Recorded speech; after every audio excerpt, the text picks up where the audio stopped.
Welcome to the show, everyone. I'm JJ Flazanes, your host. Thank you for downloading today's episode. Today's show is about learning to love yourself and the tips, tools, and techniques that you can actually start implementing to make that happen. And our guest today is Marla Goldberg. Now, before we get started and before I tell you a little bit more about Marla, as we're approaching here mid to end of August, I just want to remind you that the next free 30-day manifestation challenge is in September. So if you're interested, you can go to jjflazanes.com/30day. That's 30DAY and register for that. Somewhere soon around mid-August, maybe the last week, I will be letting in every one of you who are sitting in the wings of the Facebook group to come in and watch the videos and get to know people and sort of get yourself situated before we start on September 1st, using the practices to enhance our vibrational frequency and to be in more of a receiving and receptive mode most of the time. So if you want to do the 30-day manifestation challenge, it is free. September 1st is when we start, but you have to register about a week ahead of time, jjflazanes.com/30DAY. And the last free thing that I will remind you of is I'm doing a webinar on September 5th. It's the Mind, Body, Soul Method to Manifestation. It is Thursday, September 5th at 5:30 Pacific Time and 8:30 p.m. Eastern Time. It will be recorded. However, you will get bonuses, really fun ones, if you show up live to the webinar. So that you can also go to jjflazanes.com/events and check that out and register for that. So today's show, Marla Goldberg is an energy healer, intuitive, speaker, teacher, host of Guided Spirit Conversations, and best-selling author of My Fucking Long Journey to Loving Myself, A Guide to a Shorter Path. Welcome to the show, Marla. Thanks, JJ. I'm so happy to be here. So many people ask me, it's funny because I've written a book too called Fit to Love, and it's really about self-love and self-care. And so many people have asked me, how do I love myself? How do I really do it? What does it look like? And so your book, My Fucking Long Journey or Effing Long Journey to Loving Myself, A Guide to a Shorter Path, felt like the perfect way to educate people as to what that looked like for you and maybe give them some tips and tools about how they can shorten their time frame, take something tangible, and really make it a part of their life so they can get the results that they're looking for. So I want to start out by asking you, because obviously the title of your book indicates you've had a struggle and that it took a long time. And I know you're also a podcaster and intuitive. So why don't we talk about your story and how you got to this place, especially when writing the book and feeling like, okay, I finally got it. And here I'm going to share it with you guys. Okay. Well, my journey is long because my age is long. I'm not 20 something. And, most of our parents were not brought up with the kind of educational structure that they have today to teach people how to be functional, to teach people how to raise their kids in a loving, supportive environment. And some people don't have any desire to do that because they're so caught up in what's going on in their own world that they can't even really pay that much attention to their family. And that's the case with me.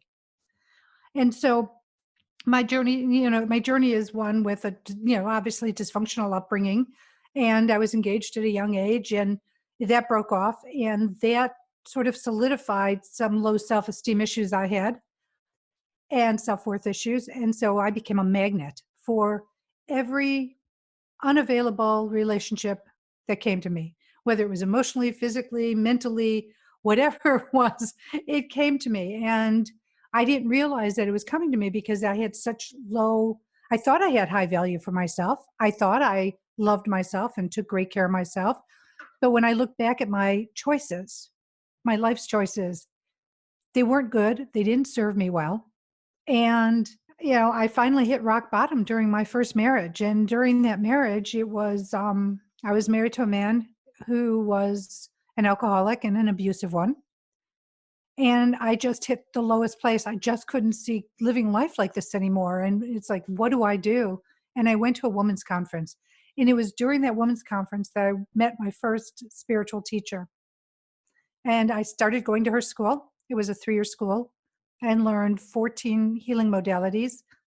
And I had my first psychic experience the first day of the first module. And it was incredible because I kept thinking I was so blocked. And I was blocked. And I was blocked because I didn't know how to get out of my head. So from there, I finished the school. But the school, going to school, I was pulling away the layers. Some people use onions. I like to use the term artichoke because you get to the heart of the matter. And so while I was in the school, I realized I don't need to be married. I don't need to be miserable. I don't need to continue my life like this. And through that education, I started pulling back and learning techniques to release the anger, not only anger at others, but the anger I had at myself for my choices, for what I brought into my life and the struggles I brought in because of those choices. And from there, I learned forgiveness. And again, forgiving others, but more importantly, forgiving myself. Then we go into learning self acceptance, as I like to say, warts, wrinkles, and all, and which ultimately turned into self love. And with self love came a wonderful gratitude um, practice that I include into my daily prayers. And so that's brought me to where I am today. I didn't think I was going to be an energy healer, and spirit had other plans for me.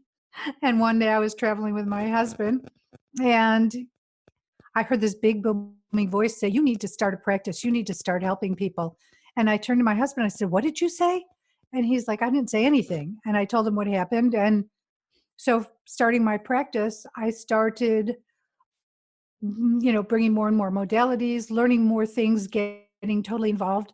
And it brought me to writing a book because I wanted to help others shorten their path, shorten their ability by using the tips, tools, and techniques, or the TTTs that I used to turn my life around and make it from something that was full of self, I had unworthiness issues, self-worth issues, low self-esteem, to someone who really loves myself and accepts myself the way I am.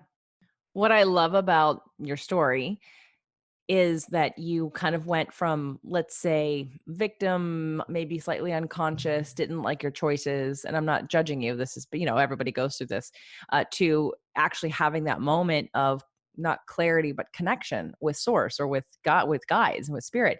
And most people that are intuitives, like we're all intuitive, we all have this ability. And so many times you work with a healer or a clairvoyant or somebody who is beyond where some of us can get to. But the fact that the switch flipped and you had not only this amazing clairaudient, experience of hearing these words in a big booming voice for you, but you also uncovered your connection.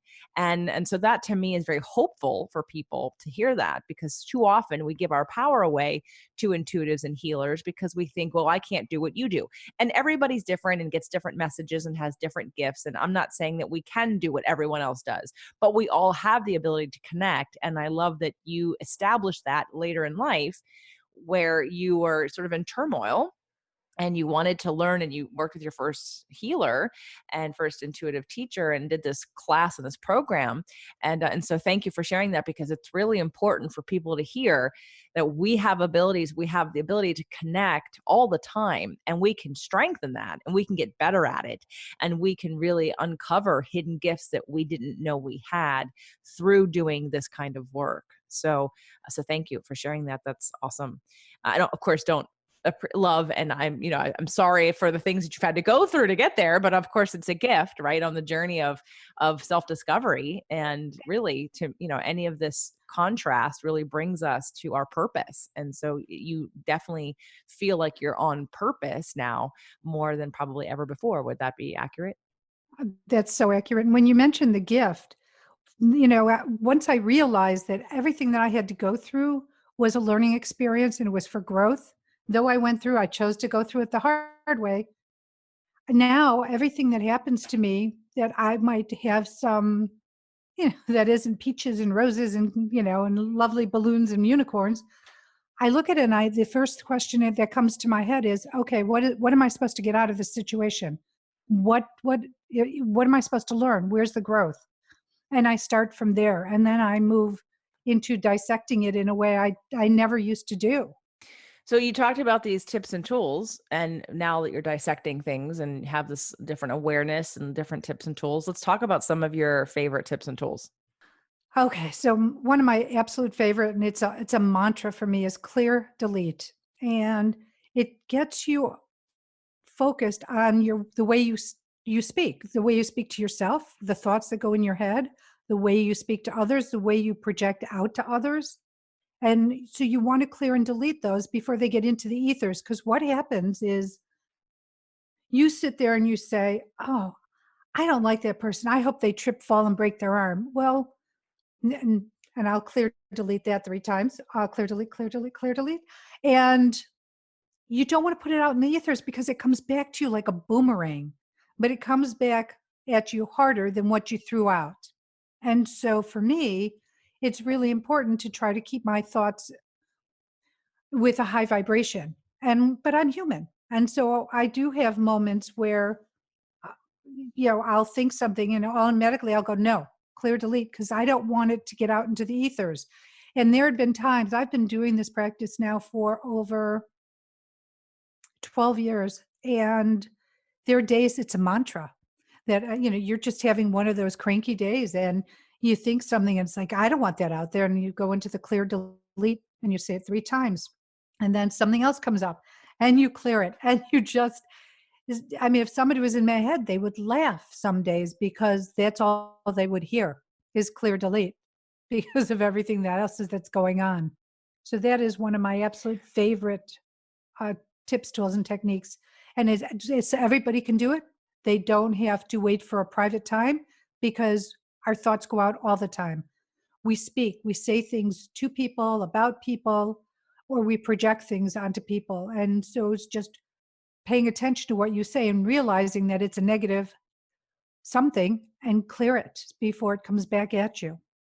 Marla, can I ask your astrology sign? I'm a Sagittarius cusp. I'm the 21st of December. Okay. You're right at the end. You're almost at Capricorn. Um, and do you know your moon? My moon is Libra. No, I'm sorry. My moon is Scorpio, and then my rising is Leo. So lots of fire. Yeah. Lots of fire. So that cusp is interesting, the Sag and Capricorn, because it's interesting when you're talking about clear delete, and it's probably very useful. Sages and Capricorns, to me, the difference is, and it's just an interesting placement for you to be. A Sag is usually it's a positively aspected sign, and so positive, usually upbeat, doesn't stay down for very long. And Capricorns are known to be the best at defending their limitations. so so it's like they couldn't get more opposite there, of like right in the way of like, someone who is, going to be positive, going to be positive, going to be positive. And then the other person who literally the knee jerk is negative. The knee jerk is no. The knee jerk is resistance. The knee jerk is I can't do that.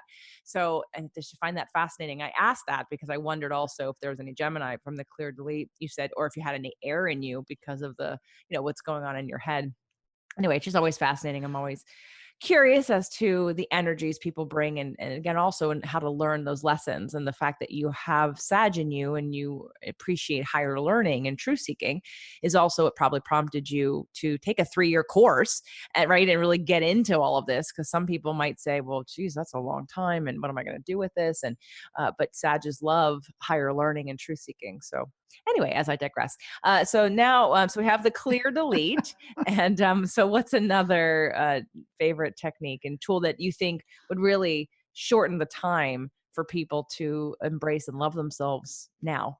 This is one that I'm a repressor. When I was going through that phase, I should say I was a repressor.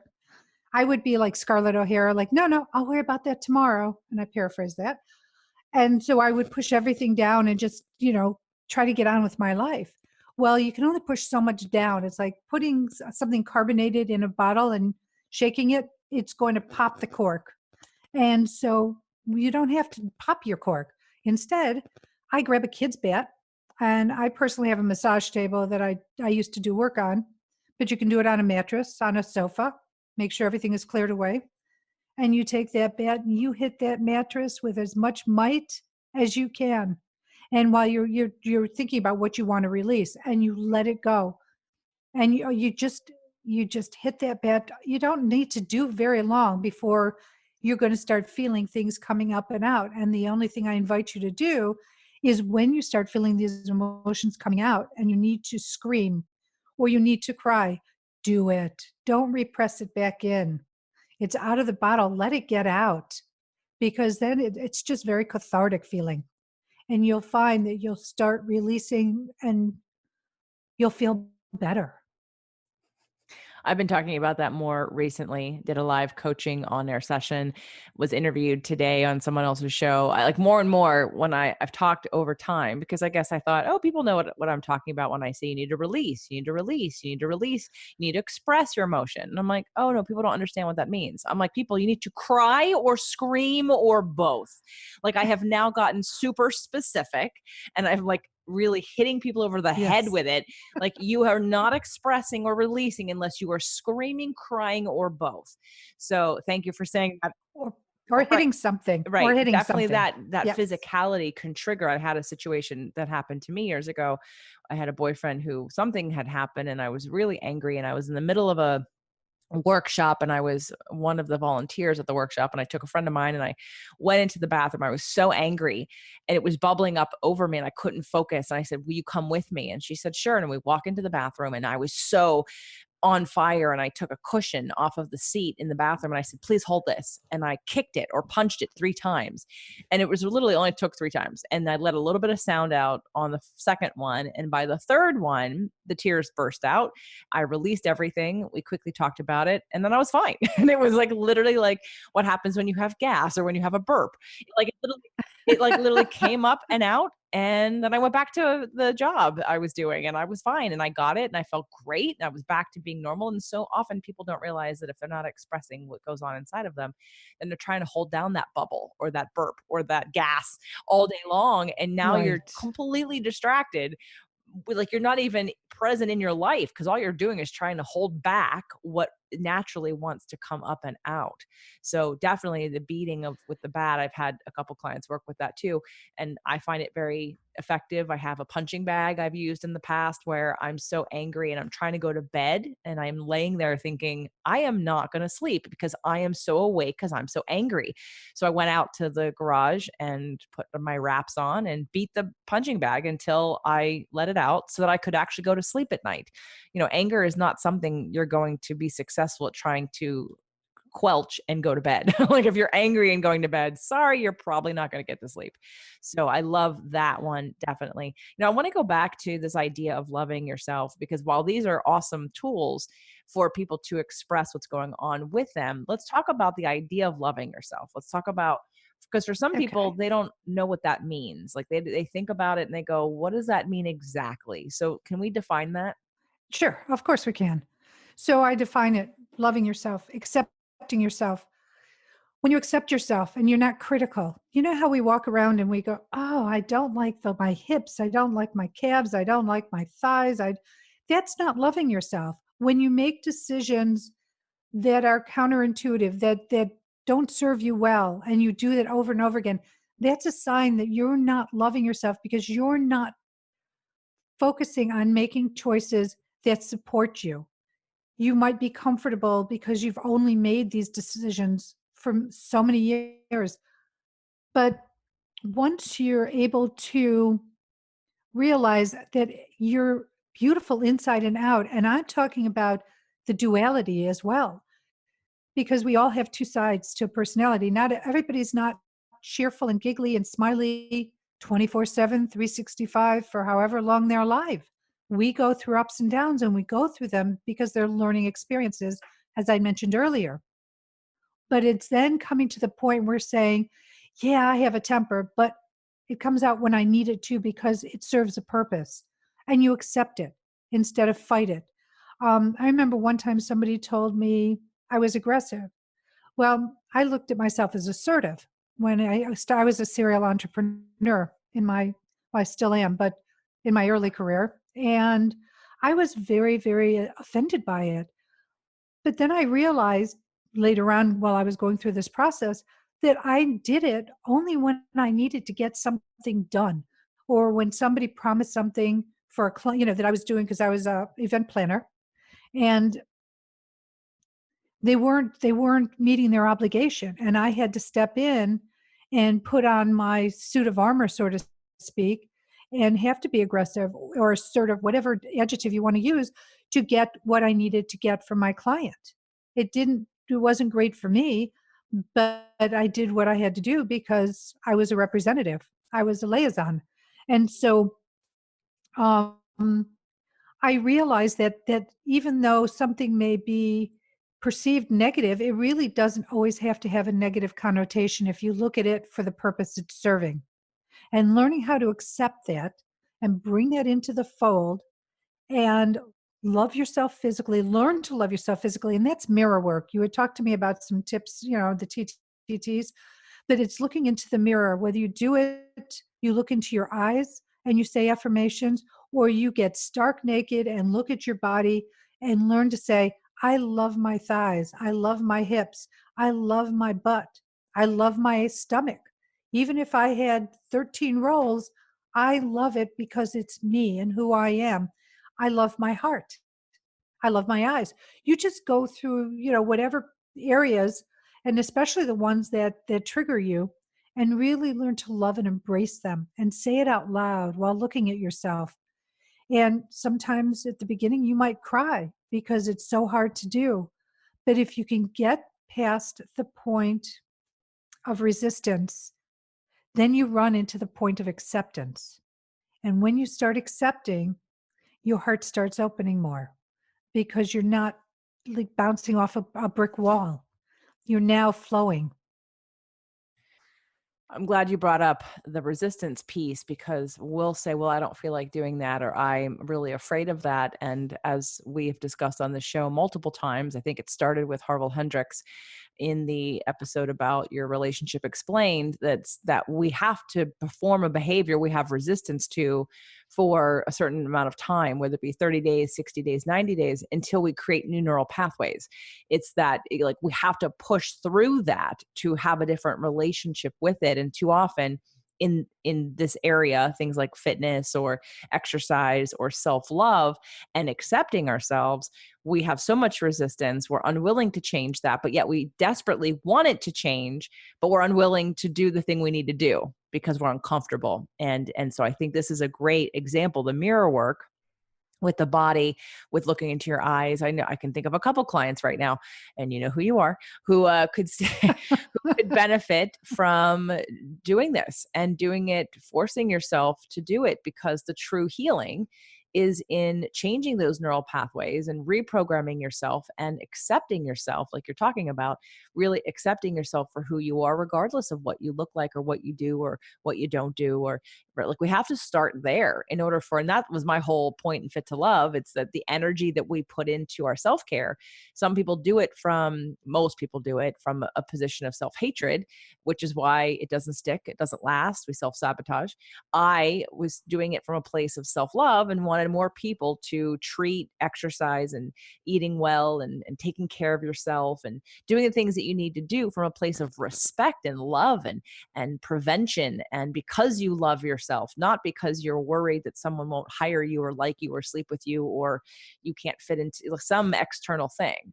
So I think the mirror work. So far we have 3 tips and tools: the clear and delete, the bat, letting out the anger work, and the mirror work. Do we have a few more we can impart on people? Well, you brought up the pillow. So I actually have designed a scream pillow because I think screaming into a pillow is also incredibly cathartic, especially if you can't get your hands on a bat, and even silent screaming. So what is silent screaming? You go through all the actions and emotions and motions of screaming, but you don't let the sound out. And sometimes by not letting the sound out, there's something that is even stronger than the primal scream you can muster up, and it gives you the same effect. It helps you release. It brings things up, and then again, as long as you don't resist it, if tears come, cry. Chances are you'll cry for a few minutes. You're not going to cry for days. You're not going to be like the rain for Noah's Ark, and you're not going to cry for 40 days and 40 nights. You might cry for 10, 15 minutes at the most. And then after that, go, wow, I feel so much better. It's all about the different ways of releasing. And when we go back to the bat, I believe in the heavy bag. I used to box during my divorce and play tennis, and I would visualize a person's face on that ball. So when I would serve it and whap it, I would do it with all my might. And by the time it was cathartic. Again, I use the word a lot because it is, and you end up changing the way you feel because you're getting things up and out. And the more you get up and out, the clearer your insides are, which clears your head as well, because that's on the inside as well, your mind. So that's another technique that I love. The scream pillow or silent screaming. It's funny because when you said silent screaming, I probably screamed. Let's see, we've moved in this place over a week ago. By the time everyone's hearing this, it'll be close to a month. And the Monday or Tuesday we were first here. No, actually, my mother had left, so maybe it was Thursday, and Doug had left to go do something, and I was by myself. I literally screamed because he unpacked all the boxes and put stuff in places they weren't going to go. And just because he wanted to get the boxes out of the way. And I said, you do realize I'm going to move it all around. He goes, I don't care where you put it. I was like, okay. But while he was doing it, I wanted to scream because I thought, what are you doing? Why are you taking this stuff out of the boxes and putting it in places it's not going to go? And for him, it was just, I'm just trying to clear the boxes. And for me, I'm like, this is not efficient. I'm going to have to redo all of this. And so, but I wouldn't have. So I'm going to try the silent screaming because I was so happy he wasn't here so I could scream. Like, I'm like, okay, I'm going to scream because it felt really good to scream and just be like, oh, I can't believe he did this. I was really, but the silent screaming, I'm going to try that next time because we're always together. So I really can't scream most of the time, or I can. I'm joking. Of course I can, but I'm going to try the silent scream. So I like that. So do we have like one or two more? Let's see. Well, here's a forgiveness technique. Whether it's to yourself or to somebody who's done you wrong, whether it's employment, boyfriend, girlfriend, partner, whoever. I love the idea of you write a letter to the individual. You're not going to mail it now because there's a ritual attached to it, but you write this letter and you put everything in there. How hurt you were, how angry you were. You could put every swear word in the book. You can make up some. It doesn't make a difference because you're just getting it out on the paper. And if you want to go to the next step, you can be the person responding to you and why you did it. What was behind it? Because I think you can intuitively get that information. You don't have to go to the second part, but it's helpful. And then I'm big on the ritual of burning, but you can flush. You can, put it in what do you call it, disposal. But I love the ritual of burning because you can burn other things along with it. So for example, if it's a relationship, burn the pictures. Burn the things that might make you feel bad. If they gave you something and you don't want it anymore, and of course it's something that's going to be able to burn, throw that in the fire. If you have a pit or something that fireplace. I love my forgiveness letters because you could say absolutely everything and you don't have to worry about being PC, and you just get it out. Once again, it's all about getting it out of your system, whether it's on paper, whether you're telling somebody, whether you're hitting somebody and thinking about it, so it releases. It's all about the release that helps you with the forgiveness. And here's what people don't understand, because they're like, why do I need to forgive them? They screwed me over. They did this or that. But forgiveness is a gift you give yourself, not the other person. And so give yourself the gift of forgiveness and forgive yourself for anything that you might be beating yourself up about, because there's nobody who beats themselves up more than a human being.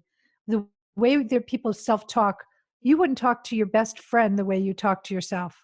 So that's where the clear delete also comes in. Pay attention to the way you speak to yourself. But if you want to forgive yourself, put it in the letter and you can actually respond. I do like the write and burn. I'm a big fan of the burn. However, as you talked about pictures, I cringed and my heart sank because the Pisces in me is like, no, you can't. I one time cut up pictures for an ex-boyfriend. I regretted that the minute I did it. I regretted it so much because I was succumbing to his insecurities. and it's not something I wanted. I wanted to prove my love, but boy, did that hurt me to do that. I'm the opposite. I'm the put a picture in front of the picture. Like, it's still my history. I want to make peace with it. I want to appreciate it. But for some people, it's too hard, and I get that. And so you have to do what you have to do. But the write and burn, awesome. And I love the second part of that, where someone could write back and play the part of that person. Because while I also agree and believe everybody needs to get out every nasty bit, every angry, resentful, victimized feeling that you have, absolutely get it out. On the flip side, we have, we want to also forgive and understand on a broader level, because if we believe that story to be true, while it may not reside in us energetically any longer, we still don't really get the other person's side of it. And most of the time, it's really not about you. Something has been misinterpreted, something has happened, and it's about someone else has a lot of pain, and they have unfortunately decided to involve you in that pain. And so I'm a big one on trying to make peace with and come from that place of love as well. But writing and burning is not the first time, like you saying this. I don't talk about it a lot, and I do it. I don't do it a lot, but the burning in general just really seems to help clear the energy. I did a space clearing here yesterday. I don't know why it took me so long. I've been feeling dead, like literally dead. I've been mourning my divorce. I've been mourning this move. I've been in victim mentality. And I finally did the space clearing that I always do. And when I did it and started burning Epsom salt and alcohol all around the house to absorb negative energies, I can't tell you, I've been coming up and down the stairs with leg cramps and with being out of breath, because I'm also very low iron. So I'm having some physical things going on too. And I like have to stop, and it's bad. It's really bad. Now, most of it's emotional, but some of it's physical. And when I did the burning, all of a sudden I'm flying up and down the stairs yesterday. It was amazing. So I'm a big fan of the burn. But I want to say something. That energy might not be your energy. That energy could be leftover energy from the people who lived there before. Which is why I did the space clearing. You're absolutely Right. right. And I had worked with another healer right after a session like earlier this week. And he said to me, "Is it time to clear the energies and entities in your space?" And I was already like, I need to do this. I need to do this. Like, why haven't I done this yet? And when he said that, I was like, okay, definitely I'm doing it today. Doug was out of town, but I said, I'm doing it without you. I have to do it. You're absolutely right. I felt the energies clear and cleanse as I was doing the space clearing. And so now I actually have more energy in this space. So thank you for that. So let's give them one more. Okay. Gratitude. Gratitude practice. Big. I mentioned it earlier. I have a prayer practice that I do every morning. And the first thing I do is gratitude. And I do a whole laundry list of, I mean, my gratitude piece of my prayer is probably 7 minutes long, which when you think about 7 minutes is a long time because I sort of detail all the things in my life that I'm grateful for.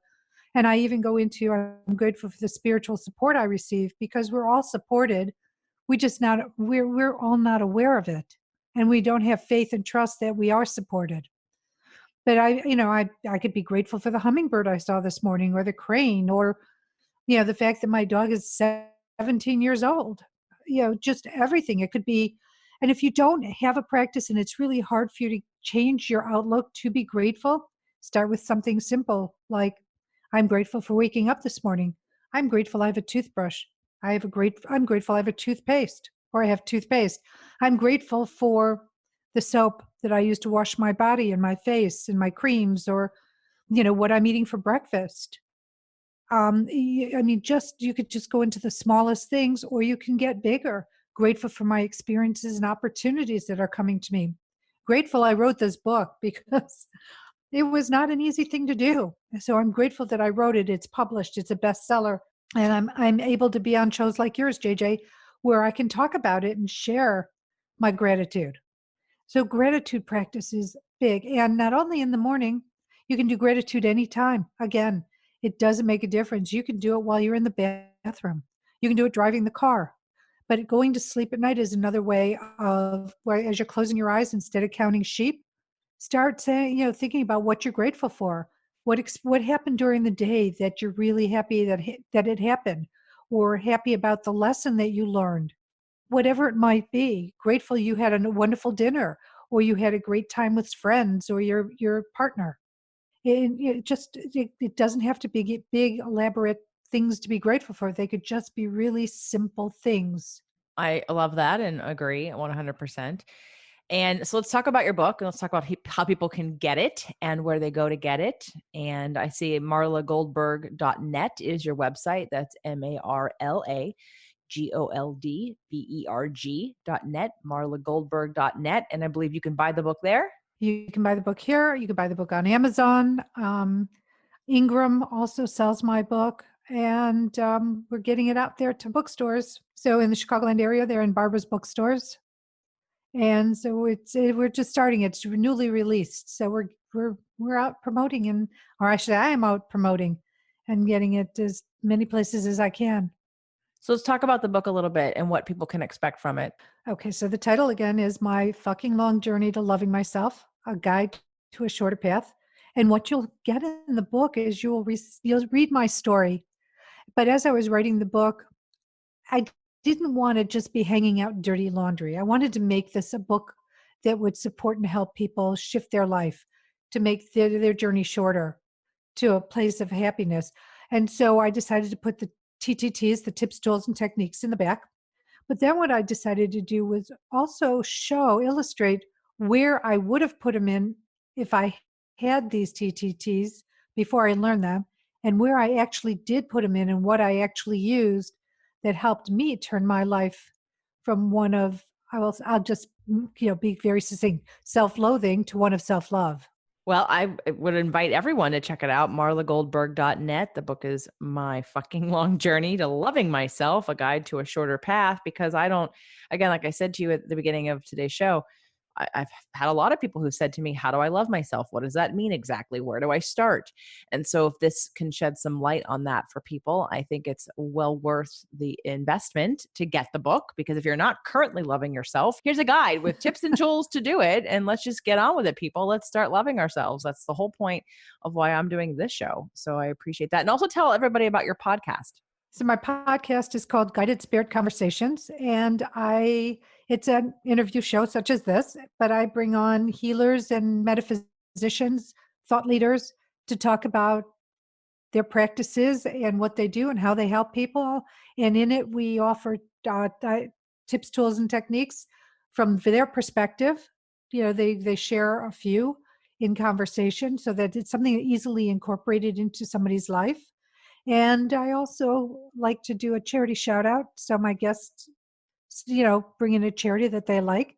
And this whole thing is to spotlight healers you may not know or metaphysicians you may not have heard of that are very, very talented, but also to give the listeners, a lot of meaty information that they could use to help them. Okay, and that is Guided Spirit Conversations, and that's the podcast, and I'm guessing it's on iTunes.